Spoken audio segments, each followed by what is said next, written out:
Good evening, everyone. If you're here in the club rooms and you'd like to join us here towards the front of the room, that would be great. Now is the time to do that.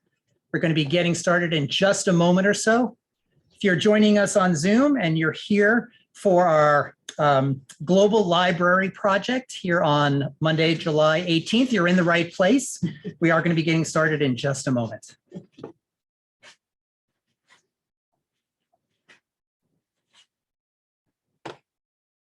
It's a little test of the PowerPoint there. Okay, everyone, good evening and welcome to the Book Club of California's program here Monday, July 18th. This is an in-person and virtual program, and it's titled The Global Library Project. It is a presentation by Robert Dawson, photographer, and Ellen Manchester, an independent curator. My name is Kevin Kusick, and I'm the executive director here of the Book Club of California, and it's my pleasure to welcome you all tonight. We have more than 175 people joining us on Zoom this evening, and a nice little crowd here in the club rooms. But for those of you who might be new to the Book Club of California, the Book Club of California is a nonprofit, member and donor-supported organization that is dedicated to preserving and promoting the history of the book and the book arts. Oftentimes, we do that with a focus on the literature and history of California and the West. The book club publishes limited edition books, a scholarly journal, and keepsakes. We host a year-round series of exhibition and programs like the one this evening on topics including fine printing, design, typography, bookbinding, collecting, history, and much, much more. So if you're interested in what we do, please consider joining our century-long tradition by becoming a member or a donor of the book club. Our membership dues are modest, but the benefits are many, and we simply can't do the work that we do without the support of our members. So I encourage you to visit our website at bccbooks.org to join or donate to the book club. And now for tonight's program and our presenters. The program is titled The Global Library Project. It is a presentation by Robert Dawson, again, photographer, and Ellen Manchester, an independent curator. Robert Dawson is an accomplished photographer whose work has been widely exhibited and can be found in the permanent collections of many institutions, including the Museum of Modern Art in New York, the National Museum of American Art, the Smithsonian Institute in Washington, D.C., the Museum of Modern Art here in San Francisco, and the Library of Congress, among others. Among many honors, he was awarded the 2018-2019 Fulbright Global Scholar Award by the U.S. Department of State, and his photographs have been recognized with a Guggenheim Fellowship by the Graham Foundation and the Creative Work Fund, among others. Now, Ellen Manchester is a curator, photo historian, and project director. She's widely known for her work on Second View, the Re-Photographic Survey Project, which was published in 1984, as well as a number of other publications, including Colorado, Visions of an American Landscape in 1991, and Arid Waters, Photographs from the Water in the West Project, 1992. Together, Ellen and Robert have published The Global Library, a photographic project. They've also published Public Library, an American Commons in 2019, and Photographing Shakespeare, the Folger Shakespeare Library in 2018. Tonight, they're going to talk about the Global Library Project, which was just published in 2022. A little bit about that before we turn over the speakership to our guests. After 18 years of photographing libraries throughout the United States, Robert Dawson and Ellen Manchester took what they had learned and they applied it to a global perspective. In 2016, they photographed more than 80 libraries in Northern and Eastern Europe, as well as in Ukraine and Moscow. Then in 2018-2019, they photographed libraries throughout Greece, Italy, and Israel. The Global Library Project investigates the role of public and private libraries in communities throughout the world, and it is the subject of an exhibition currently on display at the San Francisco Public Library. Now, in terms of the logistics for tonight, we're going to have a webinar, which will include a presentation, and then we'll have a Q&A session. If you have questions or comments for the presenter or about the presentation, You can use the chat and the Q&A function in Zoom, or you can wait until the end here in the room, and we'll take questions both from the live audience and from our virtual audience in Zoom. And now it is my great pleasure to welcome Robert Dawson and Ellen Manchester.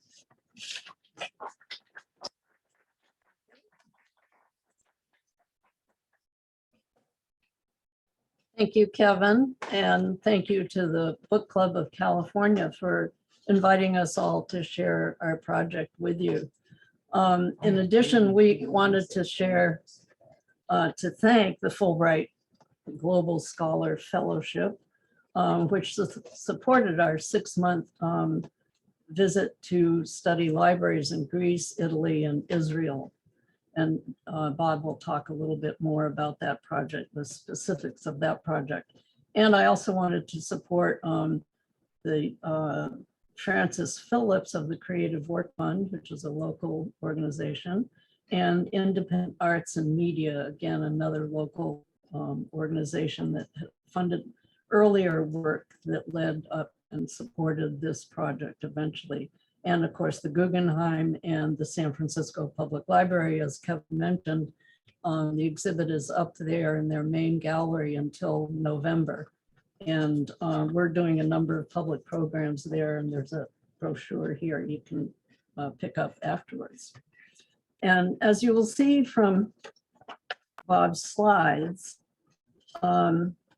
this project really had its roots in Bob's photographic survey of the 26 branch libraries in San Francisco in 1994, which he took on by himself, just driving around, cruising around, and photographing every library under the San Francisco library system. And the attempt, I feel, then as now, was to study the relationship of the library, both the institution, the collections, and the building to community. So it was not just the architecture, but who and how it served the public, and in turn, how did the community support the institution of a library? We began to test these questions and ideas in Europe, this time not only looking at public or we might call civic libraries, but also special collections at university libraries and public collections that were slowly opening up their collections to the public. Obviously, our interest was this access to understanding and to information. The project became our lens to better understand various cultures and countries, and to witness their challenges and their strategies for providing access to information for all. Libraries, as we all know, are one of the few non-commercial public spaces we have in the world today. A place to gather, to share stories, to read, to get on the internet, to get out of the heat or come in from the cold, to research rare historic documents, or to learn new skills. The library is our commons, like parks, water, and air.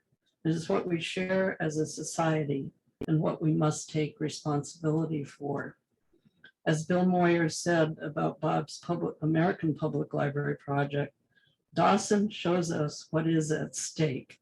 When the library is open, democracy is open also.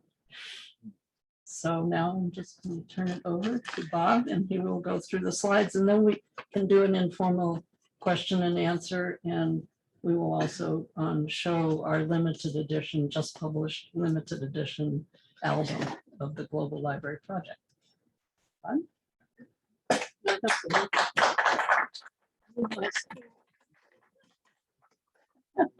Good. I love the toolbox. It's a great part.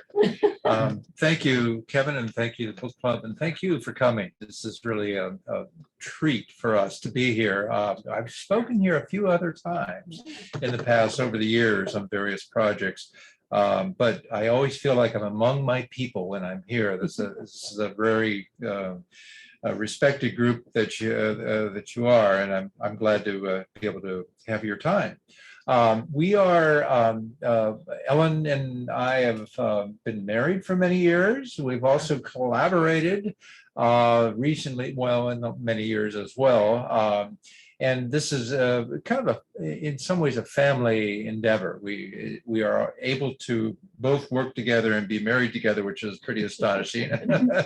And it's something that comes out of our mutual interests and things we care about. The Global Library Project was something that actually came out of this project, which was the American Public Library Project, where I spent 18 years looking at libraries throughout the United States. And wound up being very lucky to have Bill Moyers write the introduction and Ann Patchett write the afterwards and Toni Morrison to write the blurb. So we got a lot of people to be able to participate because they all understood the library was something that was pretty fundamental to their lives and their development as writers and journalists. So that project then, after the 18 years, received a Guggenheim Fellowship and began to work on other projects, one of which was a project in Stockton, which we did for many years. Stockton, California, and San Joaquin County is has one of the lowest rates of literacy in the United States, very poor community. And so I was very interested in taking what I'd learned from the National American Library Project and look at one library system that was really struggling. And it happened to be that at the same time we did this project in Stockton, we were commissioned to do the Folger Shakespeare Library Project. So it was like the two ends of the spectrum, economic spectrums, and also a public library and a private library, research library. It was interesting to be able to juggle both of those projects at the same time. And that was coming out of that, we began to realize that the stories of these libraries were the things that most interested me. Each library had a unique story throughout the country, traveling around. I photographed every state and had the incredible experience of being able to understand the United States through its public libraries. And it was really something that I found a rare privilege and we could talk about that in a separate conversation, but it's something that I think I understand our country in a way a little different than a lot of people do now. So this led to our going to a larger global perspective in 2016. And with our son accompanying us, we spent a summer traveling around Europe, and we'll talk about where we went a little bit later. But we began to see the range of the stories that came out of European libraries, a little different than American libraries. And obviously, a lot of it has to do with the antiquity, the length of time libraries have been working, and the oldest civic library in Europe is this one, the Malatestiana Library in Ticino, Italy. And this was a remarkable place because the library itself is a medieval style. Looks like a monastery, but it's actually built as a library. The books are chained to the desk, as was the fashion of the day, and there's no lighting. You'll notice they never put in any light, so it's all natural light. Quite fascinating for me, coming from California, where anything older than 1945 as a building is considered antique. This was quite remarkable. The other end of the spectrum was going to Calgary, Canada, in 2019. And this is one of the most remarkable libraries, actually, that I've photographed. It's Calgary, if you don't know, is sort of like the Houston of Canada. It's oil and cowboys kind of meeting together, and they have a lot of money, and they put a lot of money into their civic infrastructure, including this library. And this is one that is a design masterpiece. It's a programming in this library is remarkable. A lot of emphasis on the Native culture and remarkable meetings between Native and non-Native people. Even the architecture of this arch over the entrance is a reflection of what is a wave pattern of wind that comes over the Rockies. Chinook wave, I think is the name of it. So it's really one of the outstanding places, very, very highly respected. 2018-19, we were on this Fulbright that Ellen mentioned, 6 months in Italy, Greece, and Israel. So we got to see those three countries. I was really kind of wanting to see and spend time, so a length of time in each of these places, Athens was our first stop, and we were sponsored by each country's national library. So the National Library in Athens was the amazing Stavros Niarchos Foundation built this massive new library. It just opened when we were there. Renzo Piano was the architect, designed it, and also built the Opera House next door, National Opera House. So this was a massive effort to kind of create something new. It had been, they had an old library with an old style and old design in the center of town, and we visited and photographed there as well. But it was almost like the tale of two libraries. These libraries really reflected both the past, the idea of the old library built very much about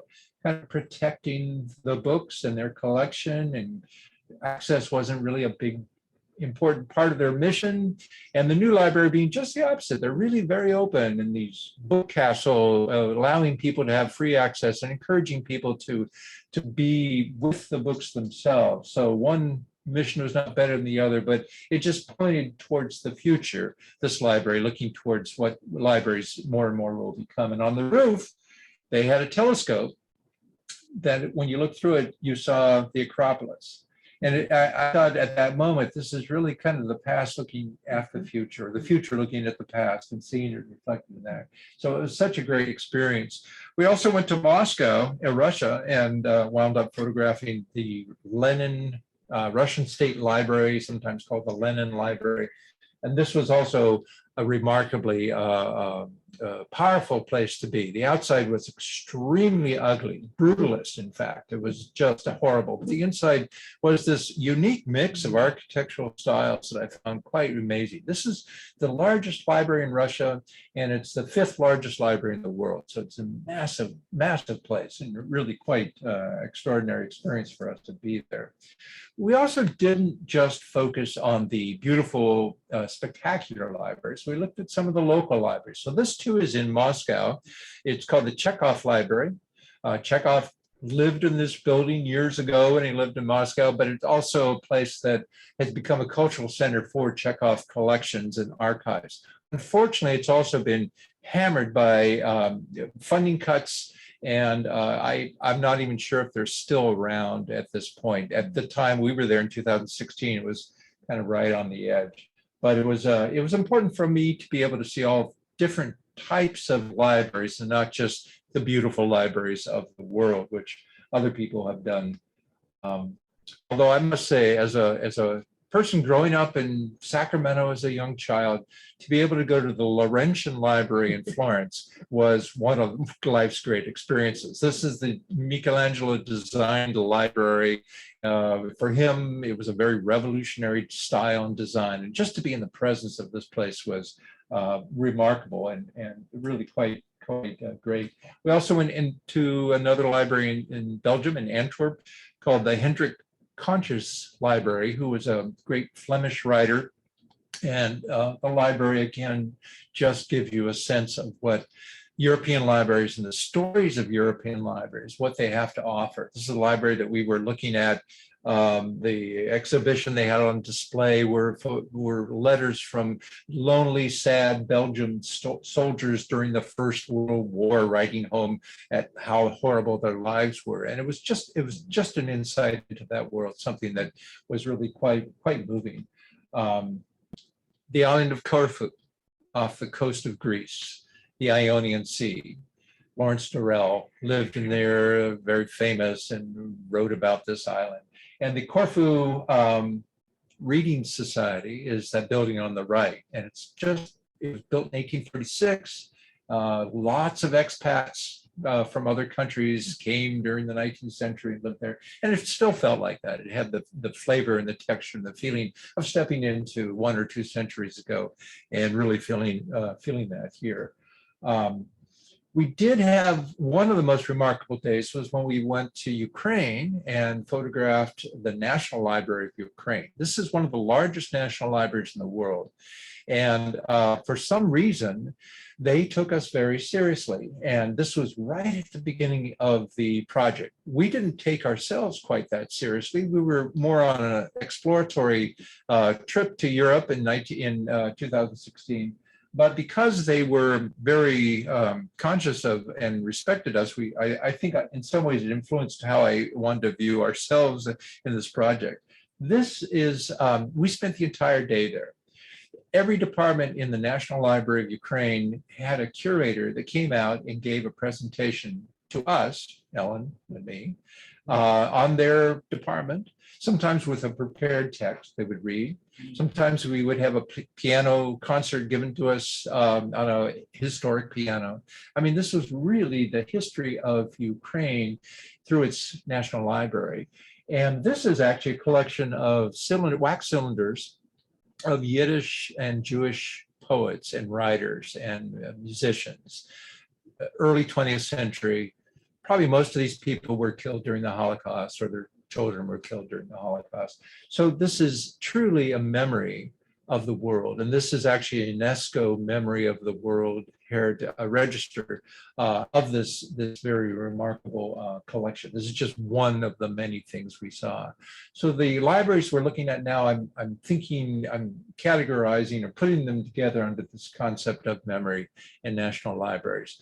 Both historically, the cultural memory of a culture, a state, a country. And these are what unify this. There's another Ukrainian library in Kyiv.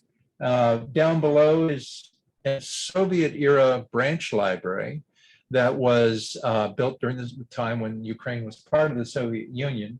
And then the buildings in the background are all newly built, oligarch-built high rises that just dwarf that little library. But I was interested in the detail on the mural that was on the outside, the bas-relief, that showed floating cosmonauts and space monkeys and little animals that were just delightful. You would never have expected this from a Soviet era library, but this was something that said something about the memory of that time.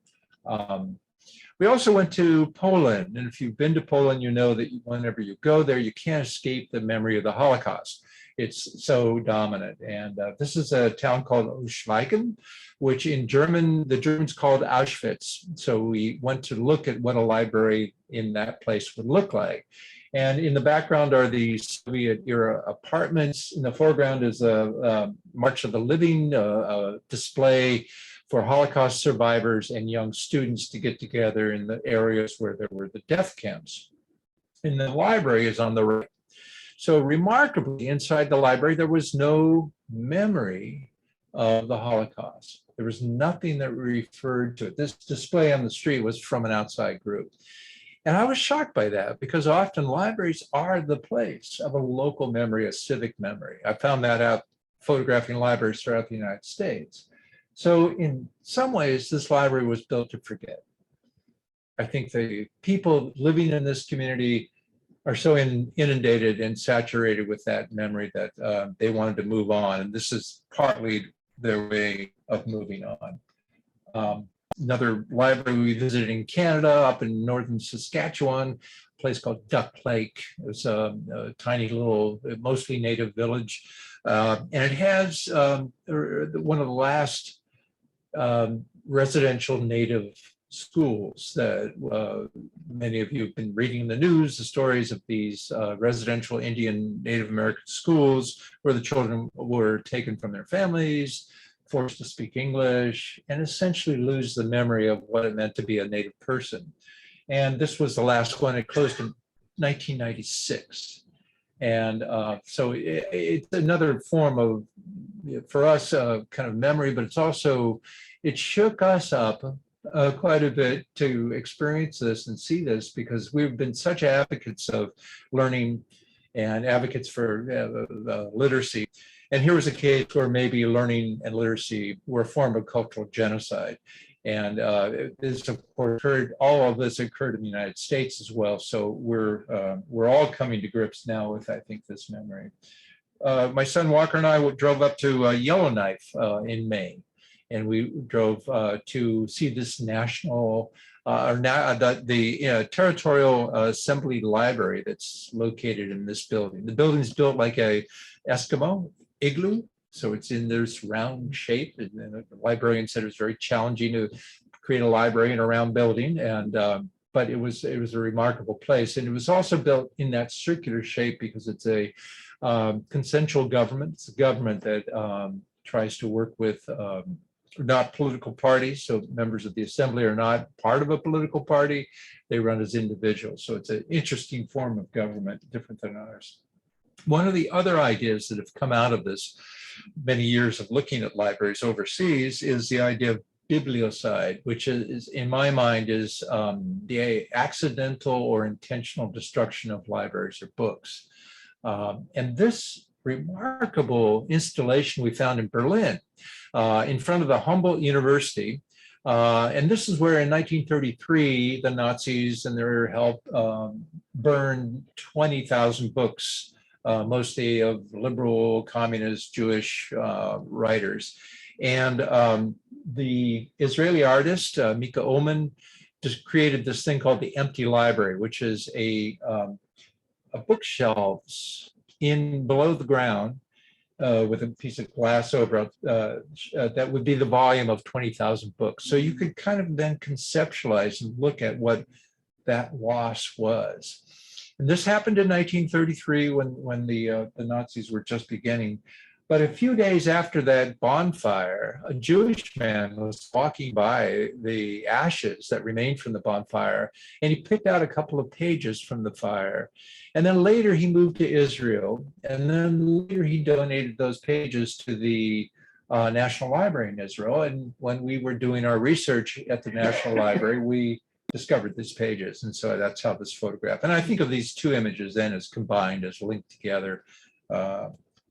This is from Nablus, from the West Bank, from the Palestinian territories. And it was a book that was part of a group of prisoners from the mid-1970s to the mid-1990s that were in Israeli jails, Palestinian prisoners, that began a program of self-education and literacy, and building books that they would create and then write in. And then some of the books, as you can see here, were used for other purposes, such as carrying things and transferring things. So I was kind of fascinated to see that in this display. Of course, if you've been to Naples and if you've been to Pompeii and visited the ruins there, you'll know maybe about the House of Papyri, which is the largest ancient library that has been recovered from the ancient world and was filled with these papyri scrolls. They were all destroyed with the volcanic explosion in 79 CE, but it was also ironically preserving these scrolls. So the scrolls were carbonized, and now that they've been excavating this library for hundreds of years now, these scrolls, they begin to realize if you pull them apart, they'll easily disintegrate, which is what they had been trying to do, sometimes successfully, most of the time not. But there's a new technology developed by NASA that is an X-ray and infrared technology that can actually read through these carbonized scrolls so that you can actually see both sides of the scroll, and with our artificial intelligence recreate the words. And they're beginning to now be able to read these scrolls. It's a remarkable. And we were at the National Library in Naples, who was also our sponsor on the Fulbright, and they allowed us to go see this research as it was happening. They're the repository of most of the excavations from Pompeii and Herculaneum, so that's why we were able to see it. But it was an incredible experience to see that. The library that probably started me on this whole global library quest was this one in Leuven, Belgium. It's a library, it's a Catholic university. And when World War I began, German army invaded Belgium, and the Belgians resisted. The German army got very upset. So in Leuven, they burned this ancient library at the university, which included hundreds of thousands of books, ancient texts. burned it to the ground and destroyed everything. This is unbelievable. And I was just flabbergasted this happened. There was an international outrage, a campaign to restore the library in the 1920s. They opened the new library.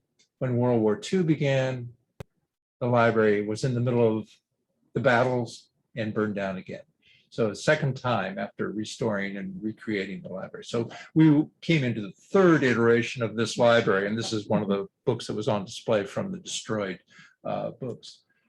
Also, another form of bibliocide is theft. So this is the Girolomini Library. Is anybody of you familiar with this one? It's one of the most beautiful libraries I was in Naples.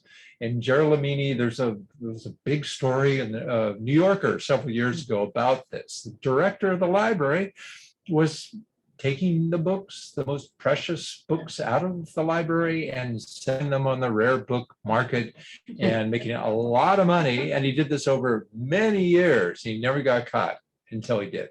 And so we were there after they had a new director, this poor tired man that looked beaten down, but he was trying to recreate the collection and, you know, find out how to move on. And it was quite remarkable for us to be there too as well. This is a library that was a very odd library in the Peloponnese in southern Greece, the mountainous area, which is really quite historic and amazing. In the 19th century or 18th century, expatriate Greek man in Paris who was broke, had no money, but incredibly smart, acquired the world's largest privately held library at the time. It was amazing.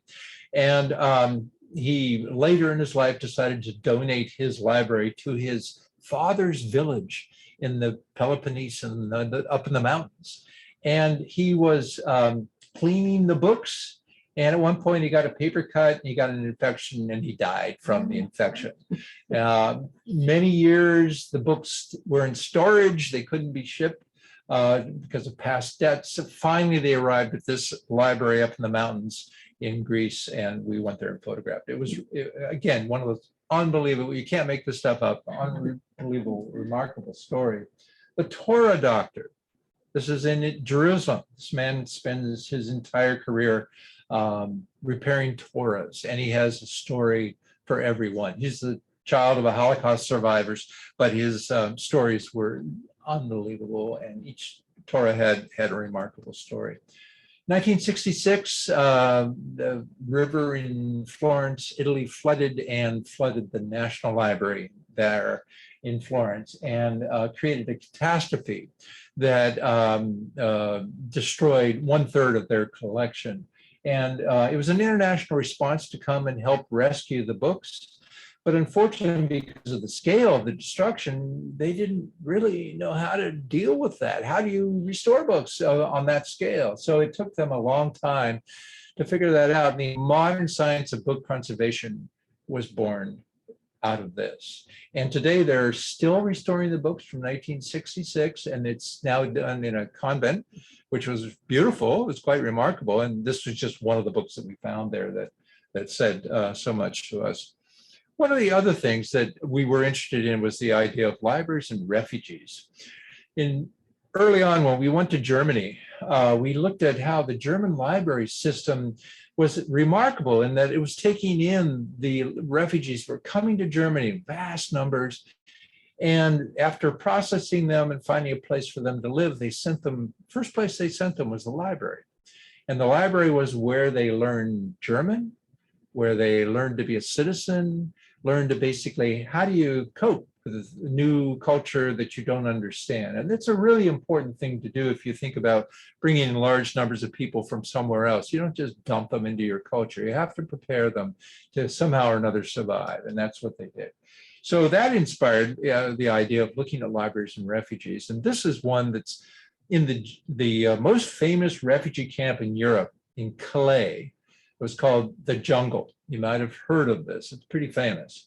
It's right where a lot of the refugees were. It was the end of the road for a lot of them coming from all over the world. And they were trying to get to England through the English tunnel. And this wound up being a horrible place. So it's just on a landfill and it's very smelly. And 4,000 men were stationed here. 8,000 men. Oh, and the women and children were in another camp. The only good thing we found in the refugee camp was this library we'd heard about, founded by a British woman, and it's called the Jungle Books Library. And fortunately, she was there when we showed up, and she introduced me to the refugees inside, which was a good thing because they didn't want to be photographed. But once she said I was okay, then I could take pictures. So we spent the day doing that. This is a library in Tel Aviv that is for migrants and refugees, migrant workers and refugees. And it only open at night. It's in a former bomb shelter. And they only open it at night because that's the only time the workers could get off with their kids and come to the library. So during the day, the doors are closed and the roof is closed. But it was a remarkable place, but very sketchy part of Tel Aviv. There were a lot of drug deals going on around us at night and prostitution. And so Ellen was my bodyguard. She had to kind of watch my back as I was out there photographing with my camera on a tripod. And then another refugee library. This is a place in Belgium called Molenbeek, which in 2015, a large number of refugee Islamic terrorists that lived in this neighborhood actually came, killed about 200 people in Paris and in Brussels.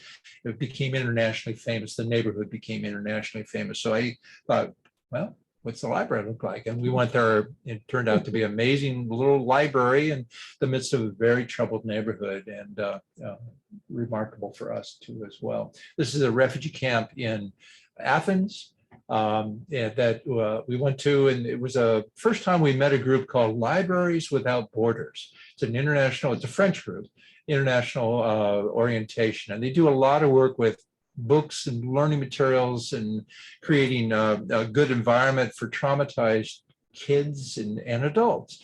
You know, what do you do after you're a refugee? You want to have something familiar and something normal. So books are a good way of doing that. It's one of the things that can make a difference. And so that's what's going on here with these young children, refugees in Athens. I didn't know until my son and I drove up to Canada, northern Canada, that Canada has the third largest number of Ukrainian refugees in the world after Russia and Ukraine itself. And most of them settled in the Great Plains of Canada and Saskatchewan and Alberta and Manitoba. So when we drove through Alberta, we came across this high prairie library in one of those Ukrainian small towns. Every librarian that I spoke to on this part of the trip were descendants of the Ukrainian refugees from the early 20th century. And they'd all been told to prepare themselves for another wave, a massive wave of new Ukrainian refugees coming into central Canada and Alberta where we were. So this is just getting ready in preparation of that wave. Another subject or topic we found coming out of the photographs, coming out of the work we did, was the idea of libraries and borders. That sometimes that can be kind of a way that libraries kind of define or set themselves. So on the left is it's called the America Library. It's in what was West Berlin. On the right is a East German library from the Cold War period. Before the wall in Berlin went up in 1961, East Berliners could go into the West, and the America Library was built obviously with American money to try to attract people to come in and see the freedom of the books you could read and the access to information they didn't have in the East Berlin at that time. And so the East Berliners built their own library in response to that. So these are actually two Cold War libraries, kind of dueling libraries on either side of that border between East and West Berlin. This is actually a library that was built on the border between Canada and the United States. It's in Vermont and Quebec, and it's got a place called Derby Line, Vermont. And that line you see going through the middle of the photo is the international border line. The Border Patrol hates this library because it's a big pain for them to have to deal with it. But sometimes people that are refugees in either of the two countries that can't get together otherwise come to this room. This is the children's library, part of the library, and talk to each other across that line. It's the strangest thing, and that's why the Border Patrol just doesn't want it to happen. But it's such a, in a way, quaint international expression of international cooperation and respect from the early 20th century that we don't have today. We're much more kind of afraid and terrified of borders, and it's something that says a lot. But I always think, wouldn't it be great if we could build libraries on borders in other places, like maybe India and Pakistan, or Russia and Ukraine? What would that look like? Or even Mexico and the United States, building a library on the border. And in some ways that would hopefully help maybe lessen some of the tension between places of conflict. We also looked at probably the most contentious place we went to was Palestine and Israel. We spent 2 months living in Israel, and the National Library of Israel was our host. And this was a woman we met on the left that was a geographer and a scholar from Geneva. And she was doing a mapping project in the old city of Jerusalem, right next to where the Western Wall is located. And so we found this to be kind of a fascinating thing, the idea of libraries and borders, and in this case in Israel and Palestine. So for instance, this is the Western Wall. This is the men's section. So Ellen couldn't go in here because obviously she was a man, and I went in, and this is considered the most sacred site for Jews to pray, is right here in this Western Wall. And there's a little library off to the left. And so I was very conscious of not wanting to disturb the people in the library, but I did see a lot of people taking pictures with cell phones, so I did that. No one seemed to mind. Then I pulled out my Nikon and took a few more pictures with that. And again, no one seemed to really care. So it was really quite amazing, but interesting to see. Less than 100 yards away is this library. So the Al-Aqsa Mosque is up on what's called the Temple Mount by the Jews, and it's the Al-Aqsa Mosque is one of the most sacred sites in Islam, and lots of contention, lots of raids by the Israeli army coming in, and it's just a very tough place. It's tough to really get there, and as a non-Muslim, we couldn't enter the Al-Aqsa Mosque, but right next door is the Al-Aqsa Mosque Library, which was open to the public, and we could go inside. So we did, and they were doing research and scanning ancient books, and they had a children's library, which was very sweet, and they had a lot of well-used Harry Potter books that were there in the library in Arabic, and I just thought that was quite remarkable. So these two libraries in some ways spoke of the conflict that is what contemporary Israel and Jerusalem is, especially at this point. We're also interested in the evolution of libraries, how libraries change. This was a library that was built originally, it wasn't built as a library, it's a train station in Haarlem, the Netherlands. And this is a place where the Netherlands Library realized they had to put the libraries where the people were because their library use was going down. So they built this library in the train station, used that room, and they realized that people taking trains in Holland read a lot, but they don't have a lot of time. So they put all the books in the library facing out so that people can see them as they're running by to get their train. And they've timed it takes 20 seconds to check in a book, check out a new book, and be gone. And that's their goal, is to get people in and out and to get them to have books and accessible. This is back in Russia, in Moscow. This is a 1903 mansion that was built in the Tsarist period that I was so fascinated by. It had, during the Soviet times, it became a kindergarten and a residential hall, and then later became a library. And I was fascinated by this parquet floor that was this profile pattern, and how well it contrasted with our guide's blue dress. It just sort of stood out. As I mentioned, when you're in Poland, of course, you can't help but escape the Holocaust. And I was very interested in how libraries that formerly were sacred spaces evolved sometimes into something else. So obviously in Poland, after the Holocaust, when all the Jews have been killed or left, they still had these synagogues. So in some cases, some of those synagogues became libraries. And that's what you see in this town of Tarnograd, who had 2,500 Jews, and they were all killed. So this was then what happened more recently. And this is another little town, Nablek, another Polish town, tiny, tiny little town that had a synagogue. And here they turned it into a library, but they didn't take down the Jewish synagogue paintings on the ceiling or on the wall. So it was a weirdly ironic, strange experience to be in this place and have the symbols of one era and one use of the library transformed into something else. And it was a tiny little town, but very interesting. In Ulm, Germany, there is the Wimbledon Library, which is a former convent, and has now been turned into was then later turned into this incredible library. While I was standing there with my camera on a tripod, this group of tourists came in and kind of just stood in front of my camera. And then this wedding party came in, and they wound up standing in front of my camera with a videographer and a photographer and the bride and groom. So I had to take this picture. They had to be part of it. This is considered one of the most beautiful libraries in the world. And I would agree, this is a place that is pretty remarkable if you get a chance to see it, if you like libraries. And then up in Canada, we also noticed the transformation of libraries. Many of the, there's a very big drop of faith and church attendance in Quebec, especially, but throughout Canada. And many of the libraries were very conservative.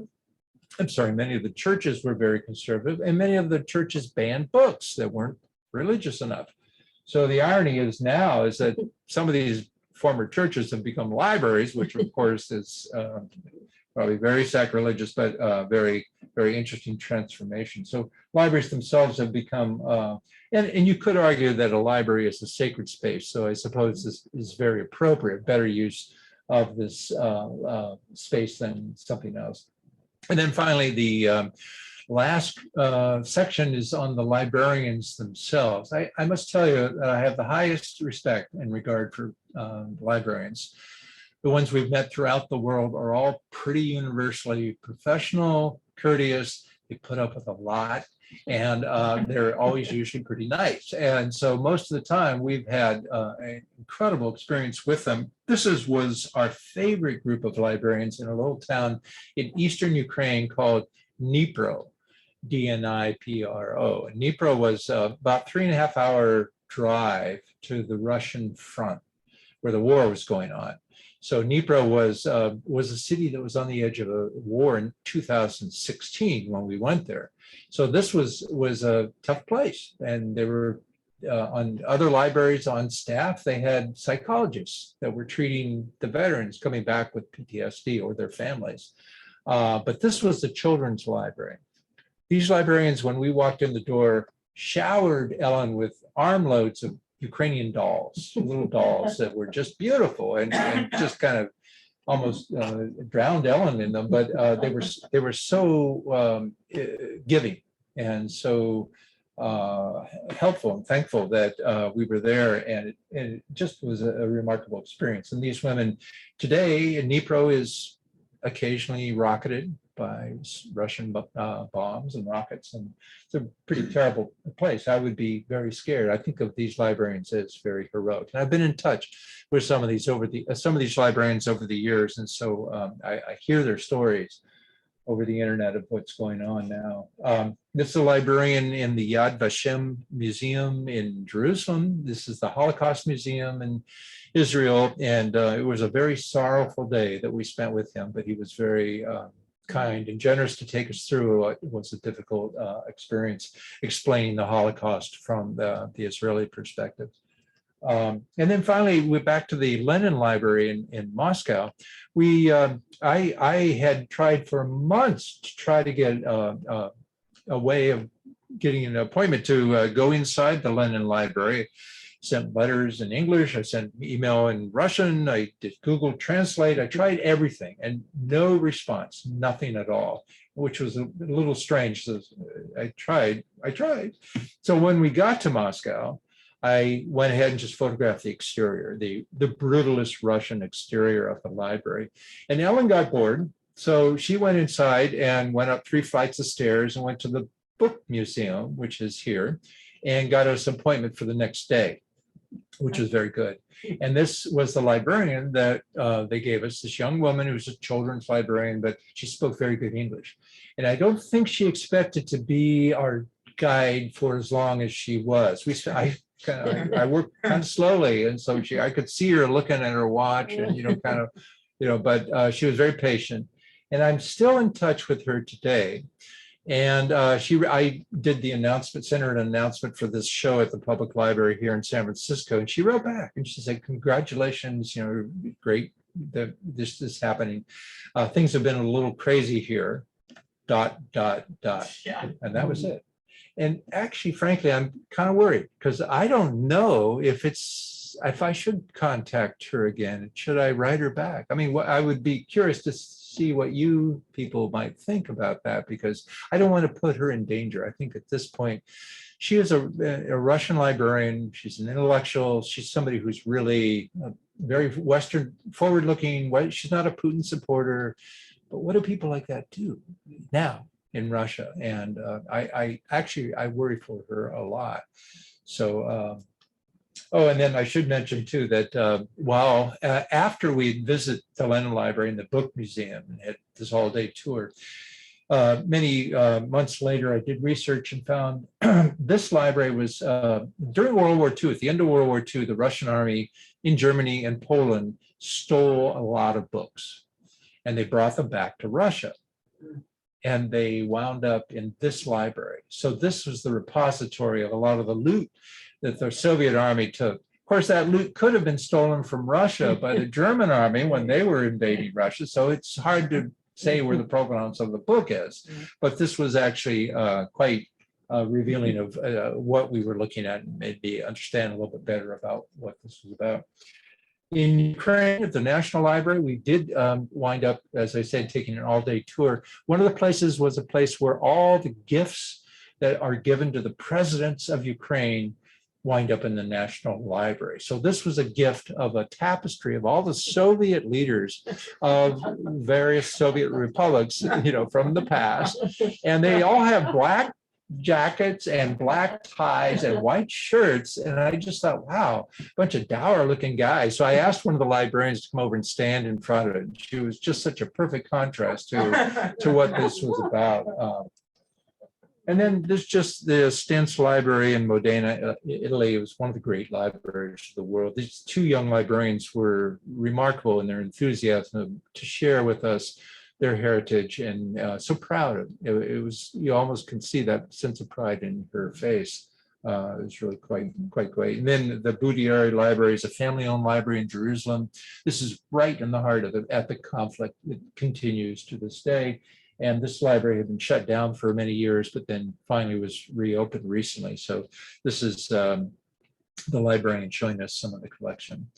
And then just the last two images, this is the doing of the library was something that was remarkable. I have to say I could not have done this work without my wife, Ellen. And here she is on the Sea of Galilee at the mouth of the River Jordan, next to the Jordanian border with the Golan Heights off to the right.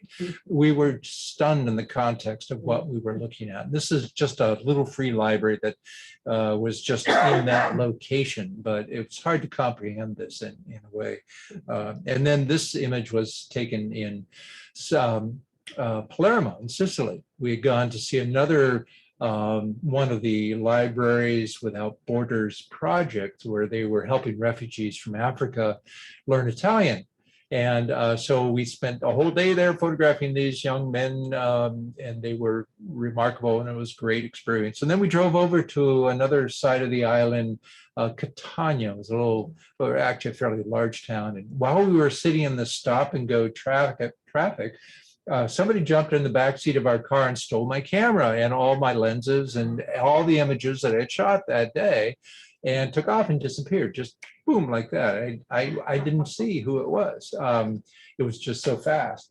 So we only have this image from Ellen's cell phone. So this was the only thing that really was left, but it showed us that we need to keep our eyes open a little bit more than we expected, especially in that part of the world. This shows you some of just the ideas of these three trips. The first being in 2016, the exploratory trip that wound up becoming much deeper and much more important than we thought, showing the places that we went to, starting in Germany and going through Switzerland and parts of France and the Low Countries, and then over and back to Germany, and then over to Poland and throughout the large amount of Poland, and then flying over to Dnipro in Ukraine, and then to Kyiv.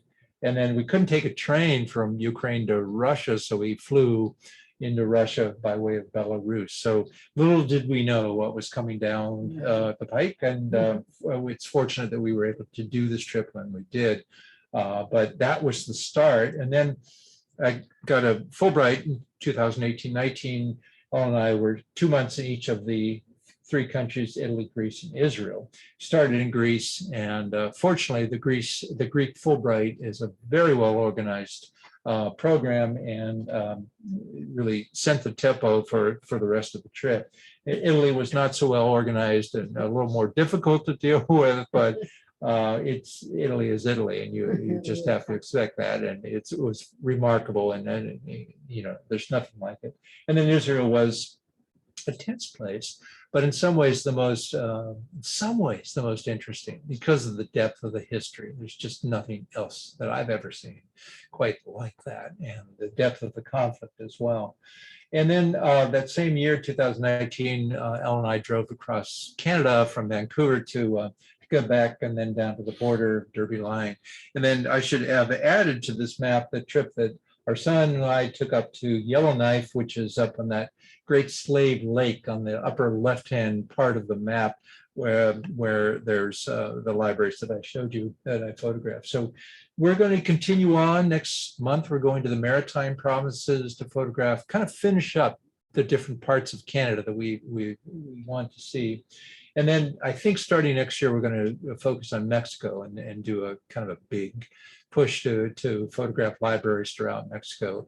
And then beyond that, we don't know, but we really, we hope to go to many other places and continue this project. But for us, it felt like a good time right now to take our breath, to catch our breath, take stock of what we've done, and then begin to move on to the next phase of this lifelong project, it sounds like. Okay, I wanted to leave some time for questions, if any of you have questions, and we can open it up to people here or on Zoom if they have questions from there. But thank you very much.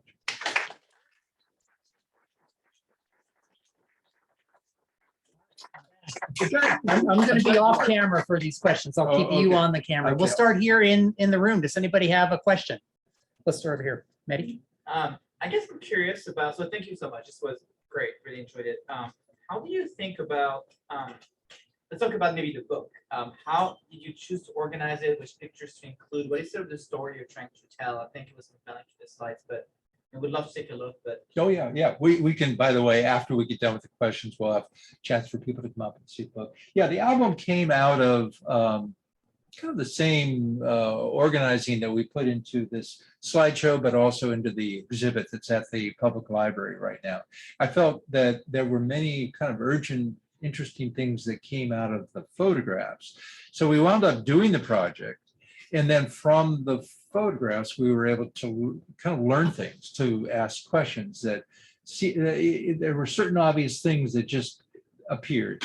The idea of a bibliosite was maybe the initial thing that got me started, but then later the idea of refugees and libraries, which is what Fulbright started out as well. So it's a very good question, because how do you take thousands and thousands of photographs and make some sense of it?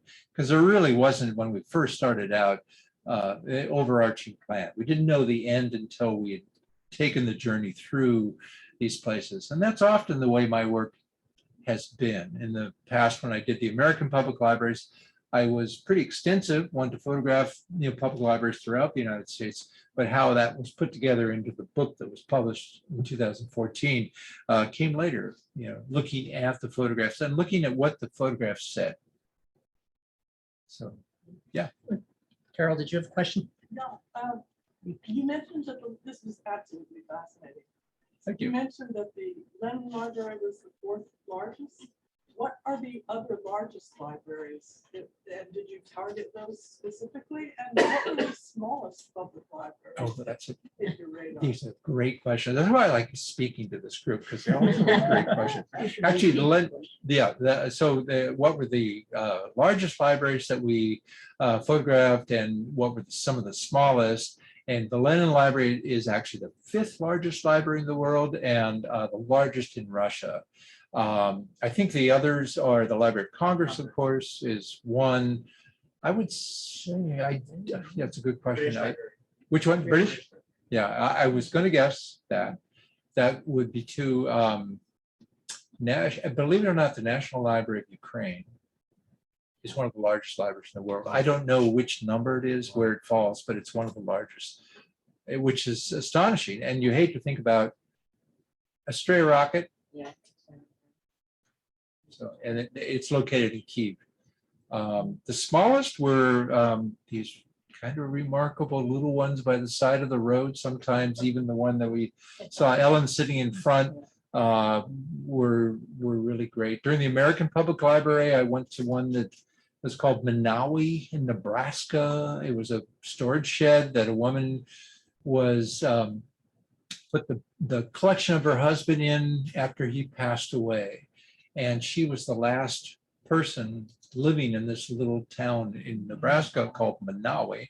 And she ran the local saloon, and she had her home there. She was the mayor of the town, and it was a one-woman town, and that was it. And I went into the storage shed and photographed it. It was her husband's collection. He was a big book collector, and it was all kind of moldering away in the heat. It was like 180 degrees or whatever inside the storage shed. I was just dripping in sweat. But I came out later and I went into the bar, and I thanked her for doing that, because it was such an emotional experience of her love for her passed away husband. We want to make sure we have time for folks here to see the books. So we're just going to take a couple of more questions. Did we have one in the back? Just how many books have you put together? Have you published now on your library journeys? Well, my wife and I have now put together 2 of these albums. So these are kind of limited edition, 50 image albums with, we can show it to you a little bit later. And one's on the American Public Library project. And then this one, which is brand new, pretty much is is on the Global project. And it was put together by a group, Lucia McQuan, who is a book editor and designer and publisher up in Washington State. So he was the one that did both the albums. And then of the published books I did the American Public Library. We did the one on Stockton, which was not it was not published. It was just a digital book. And then the Folger Shakespeare was the other one that was published as a book. So probably the most popular was the American Public Library, which was published by Princeton Architectural Press, and did very well. So there's a lot of questions on Zoom, and I'm going to follow up with you about those later. So maybe we can answer those offline. But there's 2 that we are going to ask now, and then we'll wrap up. If you had to choose one library, which would it be? Oh dear, And why? That's always a tough one, isn't it? Which, Yeah. do you have any favorites, Ellen? Oh, we always are asked that. Yeah. They're all so different. Yeah. And so unique. Yeah, I would say those 2 at the beginning, the Cesena Library and the Calgary libraries. They're kind of the opposite ends of the spectrum, but they would be right up there in terms of favorites, ones that are most impressive for very different reasons. That's part of the problem of answering that question, is they're so extremely different, and they do many different things. But I'd say those 2 would fit right in, and that's why we chose to start the presentation with them, because I think they define kind of the parameters of part of the project. So then the other question is about the library that you didn't get to go to. Oh, Was there something that you really Oh. wanted to see and do that you weren't able to? which one? Sarajevo. Well, one of the other places when I first conceived of this global library project was libraries that had been destroyed and bibliocide and all that. So the Louvain, Belgium library was one. The other is the one in Sarajevo that was intentionally targeted. as a kind of act to erasing the memory of the Serbian people. So it was a very, very, of the Bosnian Serbs, and the very difficult process of seeing that destroyed. It was kind of about erasure of memory. And I found that to be really interesting. We didn't get there. I would love to go at some point. Alexandria, Egypt has, of course, a library I have to see at some point. Very hard to get to. We were going to go actually to Jordan and photograph at the end of the Fulbright because we were kind of in the neighborhood, so why not? And Fulbright was very tough about, you know, if you decide to miss your airplane leaving Israel by one day, you'll have to pay for your own return trip. So we said, oh, I think we'll wait on that. So those are ones we missed, but we still like to see. So then I'm going to ask one more question. Okay. I can't be As many stopped. as you want. Keep going. The question is, did you see any interesting or special collections when you were there that were just unique? Any special collections? Well, you know, I have to say, I mean, they're all good, but Naples. I don't know how many of you have been to Naples, but it is well, you know, it's a remarkable, crazy place. Most Roman people, I mean, most Italians that don't live in Naples love Naples as a kind of romantic ideal, but none of them would want to live in Naples. It's just too nuts. And but the library is built in the old king's palace, and so it's this massive palace. It was one of the three kings of Italy, you know, in the past, in the 18th century, and their incredible archive included so many really interesting, like the papyri scrolls was part of their archive. But also they had one weird collection that was called the Safari collection. There was a Italian princess who loved to go out to shoot big game in Africa in the 1920s. And so she had a remarkable collection of heads of animals from her safaris that were then later collected by the library, along with her photographs and her books and everything else related to the safari. I thought that was a really remarkable, and they also had a lot of Mussolini era things in their collection, including photographs, but also large busts of Mussolini and maps of Ethiopia showing the new territories they just conquered. And so what makes an archive? What makes the collection? And that kind of pushed my boundaries a little bit on what. I can't remember which library it was, but the one that had the beautifully cared for collected chocolate labels and candy labels. Yes, and Moscow. It was in Moscow, right? Yeah. So that had a collection of chocolate and candy wrappers that were from the Tsarist period, and then later Soviet chocolate bar wrappers, which are very different and had a whole different, but they were still chocolate bar wrappers. And so they had that in one of their archives. Just beautifully presented. Oh, yeah. Preserved with care. Yeah, you can't make this stuff up. I would never have expected it. Well, thank you so much. Okay. On behalf of the Book Club of California, thank you for joining us and for this presentation. Do you have a slide at the end with info on it, or is that your No, last slide? that's it. Okay. That's the last one. So I'll take that down in a second, and we'll send out contact information to folks on Zoom, how to reach you and find out more about the project. Great. And if you're here in the room and you'd like to come up and see the book, I think Ellen is going to walk you through it and turn some pages. So you're more than welcome to come up and do that. Thank you. I'm going to step in front of here Okay. and just wrap up by first saying, oh, I'm so loud. Joan on Zoom is telling us that the 10 biggest libraries in the world are the British Library, the Library of Congress, Shanghai Library, New York Public Library, Oh, yeah. the Library and Archives in Canada, and number 6 is the Russian State Library. Yes. The Royal Danish Library is 7. So she gave us the top 7 Great. largest libraries. Wow. So thank you, Joan, out there in Zoom land. Again, on behalf of the Book Club of California, our volunteers, our members, and our board, thank you for joining us. And thank you, everyone here in the room and everyone out there on Zoom for attending this presentation. Please join us next week. Our next presentation is called At Home Together, the Quarantine Public Library. It's a Zoom presentation. It's going to be Monday, July 25th, a week from today at 5 o'clock. It's a live online presentation by Katie Garth, She's a print-based artist, and Tracy Hahn, a printing history educator, curator, and letterpress printer.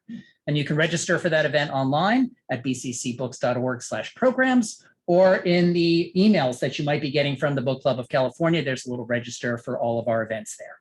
Thank you, everyone, for joining us. Thank you, everyone on Zoom, for being with us tonight. Have a great night, and we'll see you soon at a book club event.